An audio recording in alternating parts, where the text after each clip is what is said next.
Hi, everybody, and welcome to another episode of Every Day is a Train Wreck.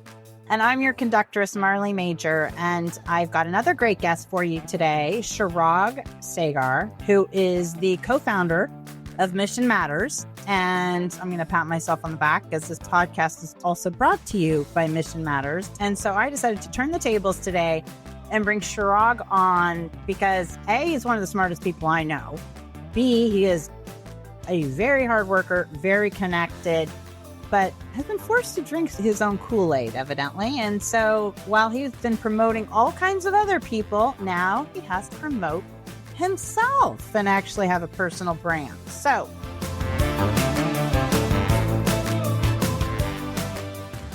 everybody, welcome Chirag. Chirag, thanks so much for being on the show. Of course. Thank you so much for having me, and been enjoying working with you and seeing the evolution of the podcast growth. So fun to be on the other side of the mic. Yeah, good. Now I get to be like, yeah, how does it feel? Okay, so Chirag, fill us in. So I think maybe the easiest thing to do is tell us what Mission Matters does, and then, kind of how you co-founded it, I guess, with Adam, who is so much the face, and now you're going to be being your own face, but sort of what Mission Matters does, but then what your personal brand now is going to be and how you're developing that out separately. Sure. So starting off, maybe just explain what Mission Matters is today, and then I can go into the origin story. So today, Mission Matters, we are on one side, a full media platform, reaches a few million people a month. And our mission as a company is to help others identify and also accomplish their life mission. This also we're working with a lot more companies, governments, associations, nonprofits. So any entity or any individual person we can help.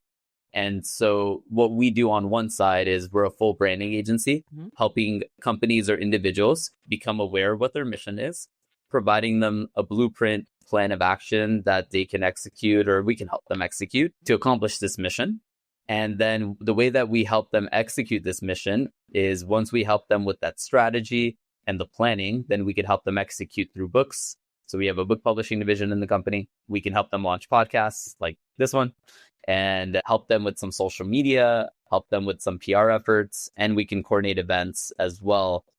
For now, as long as you're in LA or Orange County. So very regional focus for the time being. Right. But if you think about that collectively, we're essentially transforming people more into thought leaders and experts, as opposed to just, being siloed. For some people, they know what that mission is. For others, they're kind of have an idea. Maybe they're a little confused. So we want to make it as concrete as possible and then provide them a roadmap that shows them this is how you go from point A to point B.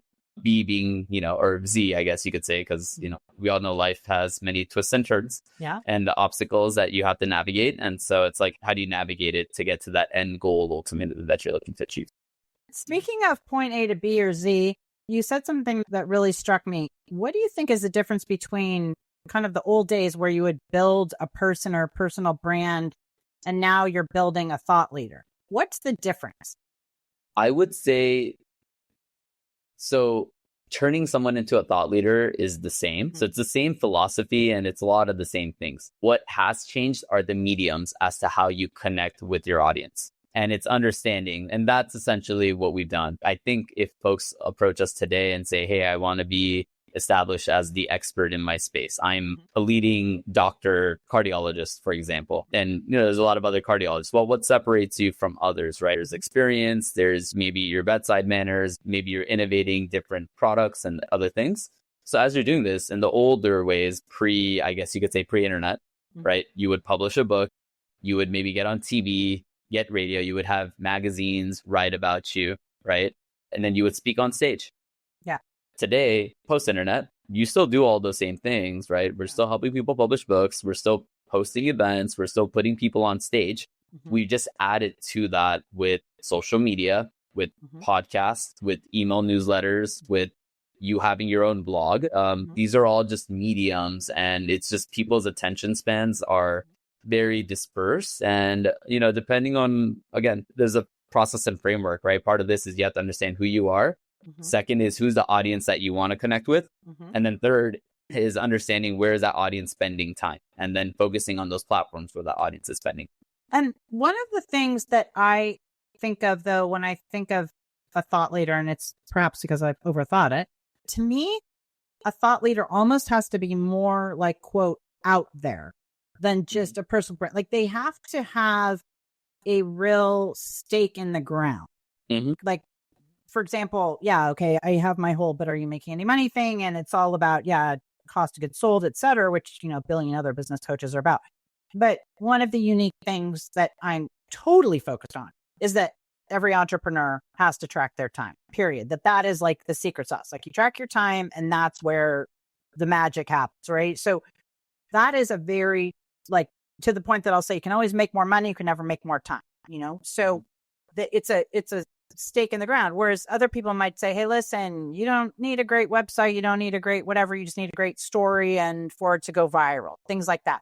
So if you get a client or if somebody listening to this podcast is listening now and is saying, hey, listen, I want to be a thought leader, how do they discover kind of what that essence of their message really is? Okay, great question. So firstly, you made a really good point. I believe you're correct. There is a distinction between personal brand and being thought leader. And we have I can share a few client examples where, that cardiologist, we have actually several cardiologists that are clients of ours. One of them wants to speak more on stage. He wants more board opportunities. He wants to build a digital presence because he wants to create more things utilizing this audience, essentially, is what he's trying to build. He's trying to build his own community. Right. He wants to be able to sell off and maybe become a partner of other companies that, whether it's a product that he's looking to build and other services. He has a very specific reason as to why thought leader makes sense for him. I'll give you another client example. I have another one where runs a VC fund and basically was a ghost online. You Googled him, you wouldn't find much other than a LinkedIn that was outdated. All it had was his existing company, no real bio, website, didn't have any information about him. And what he was realizing, to his detriment now, that playing the mystery card helped to a certain extent. Yeah. However, because he's now raising capital from people that are not in his immediate network, he would get Googled all the time. They're like, who are you? I don't understand what you're doing, And so he had no credibility. His goal was not to be a thought leader. His goal was I just need to build a brand. So when people Google me, they know who I am, what I do, and I have my credibility. I don't want to be online. I don't want to be posting. It's not only outside of his comfort zone. It was something, and there were a few other reasons, but, for safety, security, there were a few things that he was just like, look, I don't need to put myself out there. I just want to have a presence. So when I get Googled, people know I am credible, that I know what I'm talking about. So that he's verifiable, so that people aren't thinking, is the guy a bot? Is he, that kind of stuff. A scam artist, right? I mean, he's raising capital. So got it. Yeah, that's kind of a fine line. I totally see where you're going with that. But how else do you just do tons of interviews with the person? Because I would think to a certain extent, so many times when we work with entrepreneurs, they think like, here's my secret sauce in my business. And half the time or more than half the time, I'm like, that's not even a secret sauce. Like, that's not even a real differentiation, right? Maybe they're holding on to something that isn't as much a point of differentiation or as differential as it needs to be. But how do you really get to their essence and their message, which can sometimes be really buried when they go to and convoluted. And we all know it's really got to hit people between the eyes. You've got to be boom, boom, boom kind of thing. Yep. Like, I think one key difference between, again, using that whole, from what we talked about pre-internet days to today, is because of the way social media, because of the dopamine hits that people get, people's attention spans are now in seconds. Before, it wasn't like that because you didn't have social media where your attention was all over the place. You had your very localized community, back in the day. I'm Indian heritage, right? I'm born and raised in LA. My parents couldn't just randomly call up their parents or grandma, grandpa out in India, right? Your community is who's here locally, because if they charge you like $2 a minute, whatever they're charging, stupid, outrageous prices, it's free now to communicate with anyone on the planet. Understanding the fact that people's attention spans are so limited, your message has to be crisp and clear. And I think now more than ever, this whole thing of having a very concise, clear-cut mission statement, vision statement, people need to understand who you are, what you're doing in seconds. Let's say they find a soundbite of yours, this podcast, there's like a 10-second golden nugget that's then promoted on social media. Oh, this caught my attention. I actually resonate with what this person's saying. Let's go to now Marley's Instagram page. Let me just see who she is. This is seconds. We're talking 3, 4, 5 seconds. And then I'm going to go on their page. I'm going to see the style of your content. I might click on 2, 3, 4 other videos or reels or photos. By the way, not even watch them through the whole way. No, no, you're talking like 10, 15. This whole thing is like 10, 15, 20 seconds. It's like, it's instant. Boom, boom, boom, boom, boom. And then it's, oh, wait, I resonate. I like her Instagram content. Oh, I see that she has a YouTube page. Let me click this link. Now I'm on the YouTube page. I see you have all this content. You've got, tens of thousands of followers there, subscribers. Okay, you have some credibility. I want to see now what her message is too. I see on the Instagram, oh, there's their website. Now let's go on the website. Let's see what the message is. We're talking 20 seconds of work right there. Right. People and immediately don't realize how fast they realize how quickly they are darting around, but they don't realize when the shoe's on the other foot, when people are validating you and they don't know you, that it is so fast. Yep. So think about that. That's the landscape we're in. That's what I just described. Could be 10, 15, 20, 30 seconds, maybe a minute. Yeah. You have to have your message so concise and clear, and you have to know who you are. You need to know what you're doing. You need to know what you stand for. You need to know what your values are. And people can read immediately if it feels authentic or if it doesn't feel authentic. Right. And that's essentially it. So you need to get your message down concise and clear. It helps if you really know who your audience is, who you're looking to connect with. Because who knows, maybe you're building this huge audience on Instagram and then you realize my audience that I actually want to connect with is not even on the platform. Right. I should be spending time on Facebook or TikTok because that's where my audience is. Or LinkedIn. I'm approaching a very professional crowd. Instagram is maybe relevant, but LinkedIn, there's everyone there is actually who I really need to be spending time with. Speaking of TikTok, so what do you do when you get a client who is like, who comes to you and is saying, okay, well, all I hear about is TikTok, so I should be on TikTok. How do you determine if they really should be on TikTok? Like if that's the platform for them?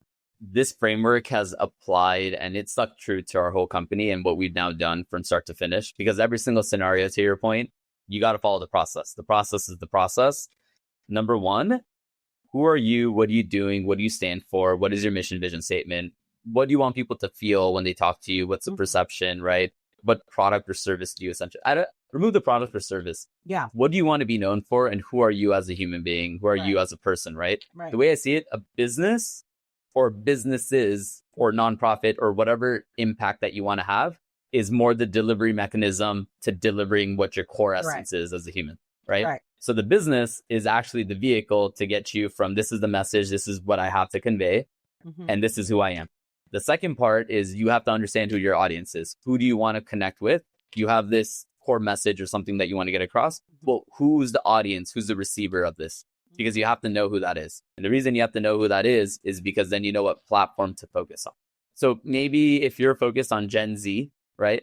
And you have an actual CPG product. So you have whatever, you have like a product or service, right? Protein, there's like a protein shaker cup, though it's water. Okay. If that's your product that you're selling and you're trying to approach that gym crowd, right? Maybe TikTok does make sense because maybe your audience is like, 16 to 25 years old. And, you're skewing towards that younger demographic that's healthy and conscious. TikTok has that type of audience. It makes a lot of sense, right? Now, if you're approaching, let's say, CFOs of companies and only accountants, that's your target market. Yeah. TikTok can make sense, but LinkedIn probably will make a lot more sense. And maybe YouTube, because that's where your audience is spending time. So who are you? What are you doing? Understanding your whole brand and what you stand for. And really the way that I like to plan this out is like, where do you want to be 5, 10, 20 years from now? Just give me your goals, spitball me, give me a bullet list of like where you see yourself. Yeah. And then based on that, usually I know if do they even know what they want? Because a lot of times they don't. Right. A lot of times it's me just learning from them that they're just in this rat race and they're doing this because parents told them or society told them or significant other told them, or they did it out of necessity. They needed to make some money and they didn't have enough. And they're at this point right now where they can kind of elevate their consciousness and do what they actually enjoy doing or maybe want to do. And that's their career change transitions that they're going through. And what do you think? Because TikTok is very different than it was years ago. Who do you think it's good for now? Who do you think is hanging out on TikTok? Because it isn't just the teenagers doing their dance. No, it's everyone. It's everyone. But then how do you determine if it's, let's say, TikTok versus LinkedIn? I mean, there's certain things that I can say, yeah, with my stuff, I can be on LinkedIn. It's not my favorite because it's not kind of saucy enough for me for the most part. But that doesn't mean that I don't have certain customers there and that a good portion of my target audience is there. But who do you see these days is going to benefit from TikTok and going forward? Like, where do you think it's skewing? Yeah. Okay, so I'm going to address this two ways. One is like high level, and then I'm going to dive specifically into TikTok. The way that I would describe working social media like TikTok or YouTube or Yelp or Reddit, for that matter, it's kind of like you're going and doing business in another country. Great. You're doing business in Japan versus very different than doing business in China, or doing business in the UK versus doing business in Argentina, right? Different cultures, different customs, different norms, and differences in terms of what's acceptable, what's not acceptable. So when you're looking at social media, TikTok, and they all have their own cultures and what's appropriate, what's not appropriate, right? It's not even appropriate. It's just more so, how do you resonate and connect with the audience? Is it a fancy restaurant, sit down with the white tablecloths, or is it, the coolest taco truck in town? Yeah, got it. Precisely. So that being the case, where TikTok currently is evolving with their algorithm is that it's becoming more interest focused. And it's becoming more focused on engagement. At least that's just how it's evolving today, right? This could totally change in months. Yeah, of course. But essentially, it's, are you creating content? And you could be a brand new TikToker starting a brand new account, but you've got some really cool content and you know what you're talking about. You're making it cool because it's how people connect onto the platform. TikTok will push that content forward because they're seeing, oh, wow, this is actually really cool, fun content, right? All of these social platforms are intuitively, they're becoming way smarter, right? All basically these AI machines that are being developed, and they're processing billions of data points as of this point in time. And they're basically figuring out your content because of what you're saying, what's in the visual, because now the AI can kind of read that. They're pushing that more organically out.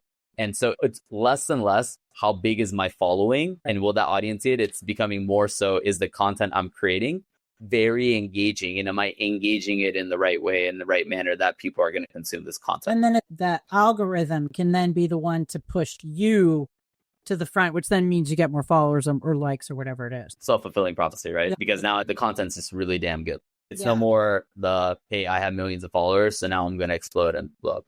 I'm not saying that that doesn't help your cause. Of course, we know to a certain extent it will. Yeah. But yeah. And okay, so talk to me too about YouTube, because for a while there, I was kind of like, I think YouTube's going to die on the vine. I mean, I'm exaggerating, but it didn't seem to kind of be heading in the right direction. Now I really feel like YouTube is sort of this platform that's just kind of going to be around to stay. What I like about YouTube is their search feature, meaning unlike most platforms, right? Instagram, Facebook, TikTok, to a certain extent, maybe not as much LinkedIn. I'm going to call it the half-life of a post, meaning Instagram, if you post something and it doesn't start picking up virality, within days, disappears into the abyss. The half-life of a video on YouTube, it could be forever. Like maybe you create a video, could be 5, 6, 7 years ago. Let's say you talk about, let's just use this as an example. You have this video in 2005 that you post on Michael Jackson, blah, blah, blah. And it's like a very interesting thing that he said. And at the time, it didn't pick up traction, right? When he dies, for example, or when he died, right? 2011, 2012, whenever that was, I forget the year off the top of my head. People start searching more heavily, and then they find that video because on search, you can go back in time. It's just the way the YouTube search algorithm is set up. You could have a video go viral from many years ago and stay relevant. You can't do that on any of the other platforms. The search features are not set up that way. Content on YouTube lasts, the way I see it, forever. And if you can optimize your page, you can still bring back content from the past and make it relevant today. And you can't really do that on most social media platforms. You can do that with blogs, again, owned by Google. Now, I think it'll be interesting to see how AI and Gemini and I guess ChatGPT and all these platforms are, they're going to changing a lot of things so fast. It'll be interesting to see where it goes. But anyway, my personal preference is YouTube. And secondly, YouTube also pays really well to creators if you're creating really good content. Yeah. And so, the numbers clearly speak for themselves, but then so does the fact that search is huge in YouTube. So let's talk about that, about getting paid. So let's say that because so many things are about, oh, I'm an influencer. I want to be an influencer, blah, blah, blah. If a client comes to you and says, listen, I want to focus on YouTube because I hear I can get paid. How long does that take before you're really able to monetize content? So firstly, there's no like magic number. Mm-hmm. It just comes down to, again, who's your audience? What do you focus on? I'll give you an example. I used to own a luxury magazine before I did what I do now, before Mission Matters. And we were charging an expensive CPM rate because I had a very affluent audience that you could connect with, right? It's going to be very different if you have a product that's very mass market and, you're approaching a different audience. So for an affluent audience, because it's very like tight knit, we have this newsletter list that's like predominantly really high, high net worth wealthy. We could charge a premium and I could get away with it by only having tens of thousands, like maybe five, like we're talking thousands of followers. Right, because one sale that's it. Yeah. Exactly. So that's one scenario. Now, let's say if you have a mass market product that's very competitive and you're an influencer or a creator that's focused on creating content for that audience. Well, guess what, right? There's so competitive that maybe I'll need hundreds of thousands of followers to be able to monetize my content. So to your question, if it's just how long does it take as a creator and, just to make advertising revenue, sponsorship revenue, there's like, it kind of comes down to what audience, what industry, because all of that will impact the end result. This also matters too. What are your existing relationships with people like that, right? Yeah. If you have a lot of relationships with people that are in the luxury sector, I think it'll increase odds. It's a sales job, right? Yeah, right? All of this is a sales job. And I think people sometimes forget that can immediately impact. So it's like, what's my fastest path from not having an audience to becoming a creator, getting paid for it, right? The other thing too is what if you actually have a product or service? So I'll give an example, right? That cardiologist, for example. Well, I have a practice that I run. So I don't need tens of millions of followers. I don't need to make advertising revenue, sponsorship revenue. Right. I just need more potential patients to come to my practice so I can get paid my hourly rate. That is technically a way, and you'll make more money probably doing that upfront than you will becoming a creator. A lot of times what we try to do on our end is like, is there a way to converge the two where, I'm looking at people and I'm like, hey, I want to be a creator. I want to get paid for advertising. And I was like, I'm looking at the content. I'm looking at your style. I'm looking at where you're at in the landscape. I was like, this is going to take time. Yeah. So if your goal is to make money now, well, you're going to need to spend money to make money. That's just the way that all these platforms are going. The second option is, do you have a product or service you can sell? So build up an audience. Even if you're getting hundreds of people watching your videos, what if one of them ends up buying your product or service? Totally.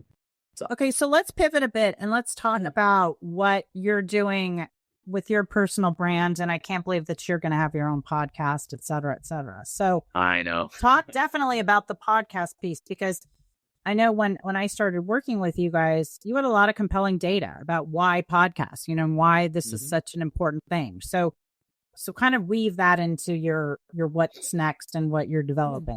Yeah. So it's funny, that saying, are you eating your own supply or whatever? I mean, essentially everything that we've done for our own clients, I'm now going through the process of doing everything myself. So like we have an 8-week personal brand accelerator, which we just started this week. I am actually going in as a student into the whole program, which I helped Adam build. We built this program together. And then he's been spearheading the whole program. And I've actually been working more one-on-one with a variety of clients. I kind of handle the more personal touch, whereas he's running this cohort, this program that we have.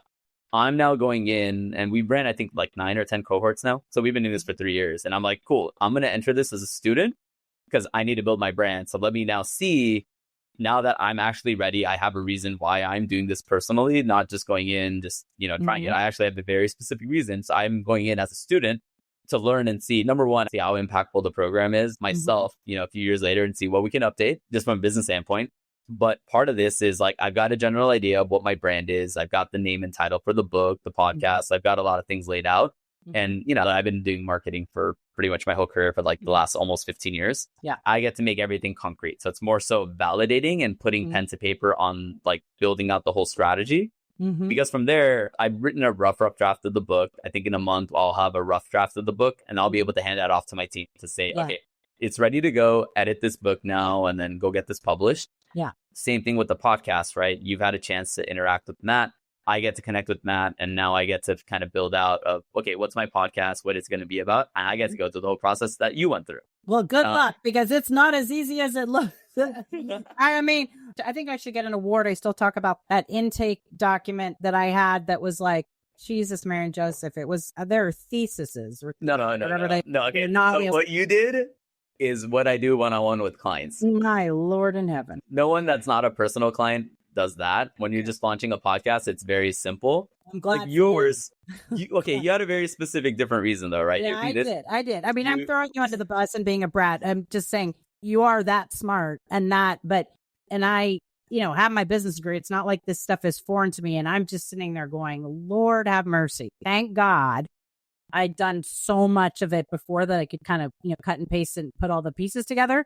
But yeah, it's comprehensive. And I think the people that do have these real brand and really cohesive messages, it takes a while. I mean, so I think that's kind of another thing for people is don't get discouraged, because just because you tried this space in YouTube or TikTok and it didn't kind of work, you might have to try on all kinds of different hats before you get to the spot that you end up settling in. And I don't know what your opinion is, but mine is you can plan, and I believe in business plans and goals and roadmaps and all that stuff all day long. But I also believe in corridor thinking, which is you've got, you're here and you want to go to the end of the hallway. And sometimes you don't end up at the end of the hallway because you find this door on the path that is like, oh my gosh, that's my niche, but you wouldn't have known it if you hadn't been headed down that corridor. But you've got to throw the mud at the wall and see what sticks, because so many times podcasts that I've thought I'm like, okay, that was a good one. I love all the stuff that we put out. But sometimes when it's like, wow, that's the one that went, especially when you know the backstory about like the person you were interviewing wasn't having that great a day and they didn't, they were like, I don't even know. But it's kind of interesting that you have to just start, right? Yes. You have to just start taping the podcast, start posting the social media, do all the background. But then at some point, you got to start. It's funny that you mentioned that, because I could actually go into the origin story of Mission Matters. Yeah. Because that's, to your point, that's all we did. So Adam, back in the day, my co-founder, Adam Torres, he used to be a financial advisor. He was doing that for about 15 years. And he went from working for a large bank, starting his own firm. Mm-hmm. And then I was running a marketing agency and I owned a luxury magazine at the time. And this is back in 2016. Actually, the way that Adam and I met is I swiped right on LinkedIn. That's actually how we met. Wow. Okay. And so we grabbed coffee. He told me he was part of this like networking referral group. He's like, I'm the finance guy, you be the marketing guy. And we would meet up once a week. It was at the time, I feel like I'm dating myself, but this is like almost 10 years ago, right? Yeah. And so we would meet up once a week for about a year. I got to just know Adam, just like, I got to really understand it, breadth of his business. And so in 2016, he published his own first book on his own, which is a total pain in the ass. Anyone that's published a book, I'm sure you'll much easier now because we have Chat GPT, but this is pre-Chat GPT, right? So different time. Anyways, he ended up publishing his own book, but he wanted to build his brand further. And so I started just, consulting him. I gave him social media strategy guidance on what he could do to build his brand. And then he advertised in my luxury magazine because he wanted to connect with affluent people, right? He's managing wealthy people's money.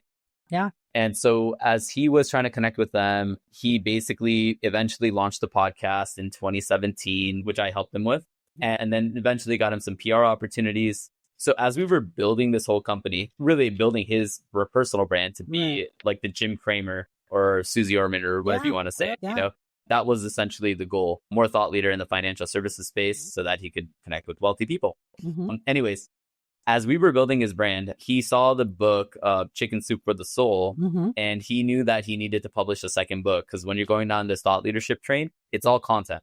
You got to create a lot of social media content. You got to create more books, right? To brand yourself. So he didn't want to go through the painful process of writing a second book. So the idea was, how about we bring 15 authors and each of us writes a chapter in the book? So that was the goal. And we did a book on real estate. We brought in all these other experts. Half of them actually came from our networking referral group. Half of them actually contributed. So it was like, we had a lawyer, we had a commercial real estate broker, a residential real estate broker, different types of real estate investors, a couple different types of real estate attorneys. I had the insurance guy, the mortgage guy. All of them actually came from that group. That's very And cool. then they referred us out to other people. I say all that because that first book was actually how Mission Matters launched. Really? It started off as a book publishing company. One book, we did a book release party, did a whole book signing thing, had a speaking engagement that we put together. Mm-hmm. And we were approached by a few people in that room or throughout that time. They're like, hey, this book is on real estate. What if you did a business leadership book? That way anyone in any industry can be a part of it. Right. So we did a second book using that same concept. One of the authors in there was an executive from Bank of America.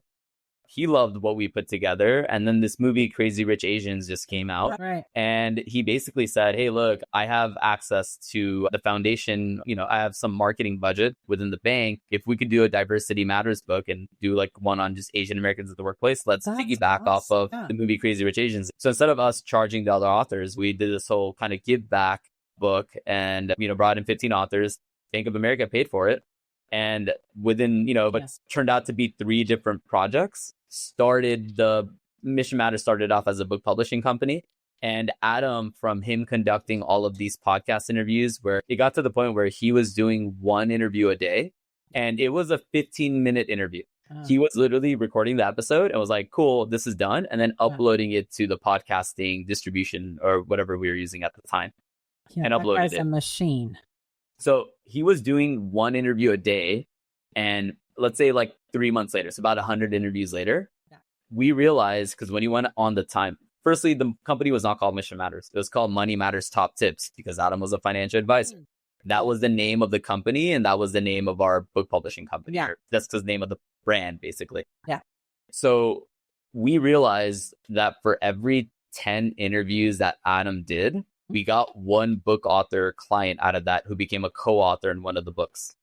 And it makes sense. Hindsight's 2020. Yeah. But when you went on the website of what is Money Matters Top Tips, you would see we're a book publishing company doing these co-authored books.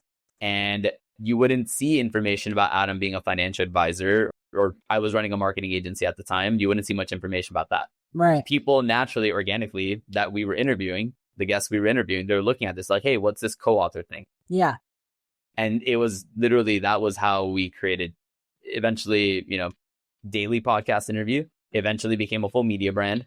Yeah. And then eventually we launched Mission Matters 3-4 years later. It was in 2020 that we did the change of name. To give you perspective, Adam recorded 1,500 podcast interviews under the moniker of Money Matters Top Tips. Jeez Louise. And I mean, this was at that time the hardest decision we made, which is, are we going to create a whole new company, a whole new brand? We have 1,500 interviews here. If you go on the website, you could literally type in Money Matters Top Tips and Adam Torres. There's 1,500 interviews that are still live on all of our podcast channels and our website itself. We rebranded the company and basically started from scratch. 0. And then we looked at this and said, okay, if we build this company with this new brand, this new vision in mind, what is this going to look like? Right. So it wasn't supposed to be a company, to your point. It was just, we got started. Adam's first 300-400 interviews were all audio interviews using his phone. Literally, he was using a phone. No way.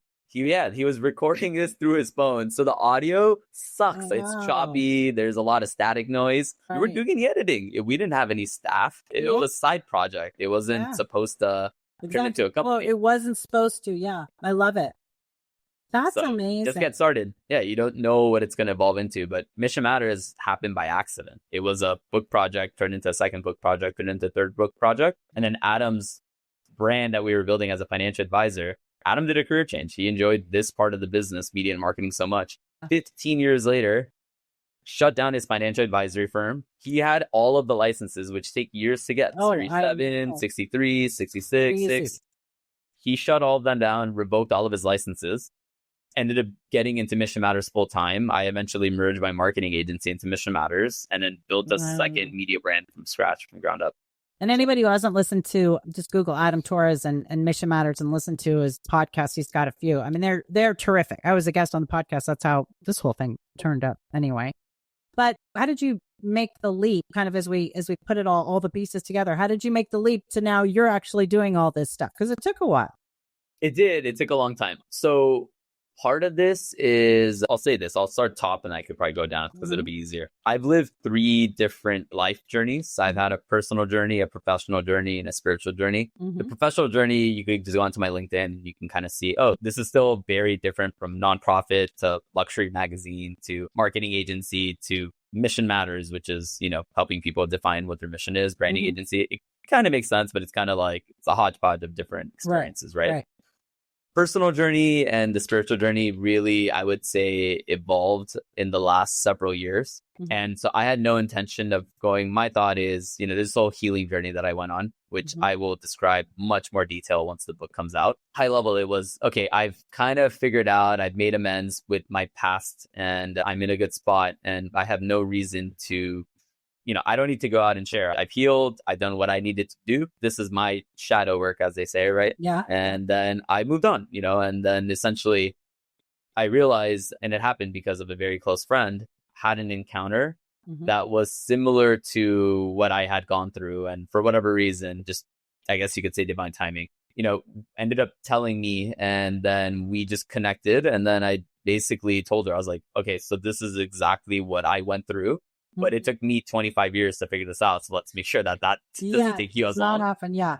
And so we did. And then at the end of it, it took like a year or so.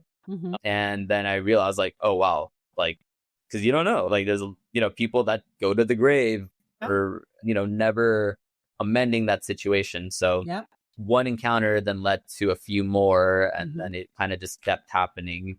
Small droves, I wasn't trying to like pitch this or speak on stage or anything. It was just literally having conversations with friends or sometimes other people. Things would come up, or they would share stories about their own personal life, and then it was just like, I see that there's more of a deeper connection taking place.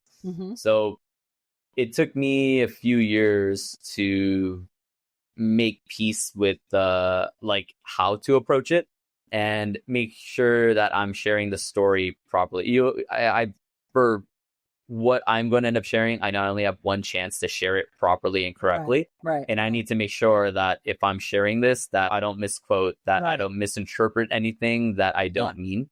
And so I am navigating this. I know that the residuals, you can only control so much, but my one message, hence why the book for me was so important, is because I'm basically reliving everything as I'm writing it. And I'm seeing all of the lessons that are popping up, which is funny because it's directly impacting Mission Matters. In fact, the way that this evolved so much is that my personal mission is to help other people identify and accomplish their life mission.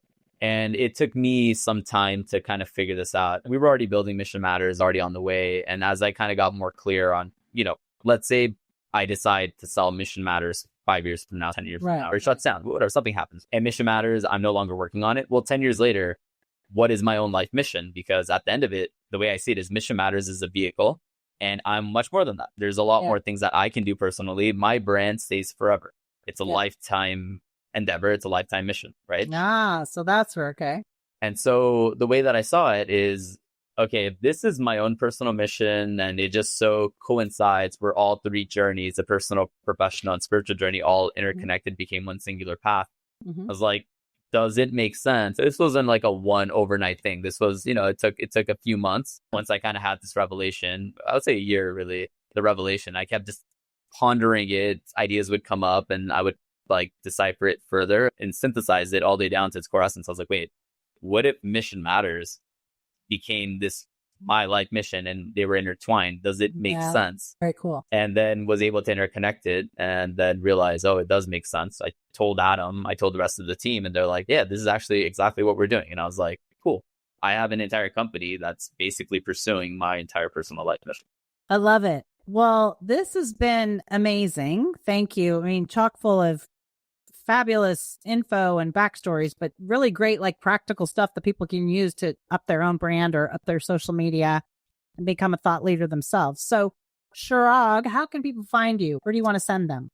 Yeah, so on every social platform, it's just at Chirag, D, my middle initial, Sagar, my last name, on every platform. LinkedIn, YouTube, Facebook, all of that. You'll find me there. And then, of course, just feel free to DM me, message me. Happy to chat or answer any questions. And connect. All right. Well, I can't thank you enough for being on this episode. I loved it. So you guys, thanks for listening to another episode of Every Day is a Train Wreck with Marley Major. And you can, of course, find me. This is kind of a business discussion, so I'm going to give you my more businessy Instagram at The Profit Goddess.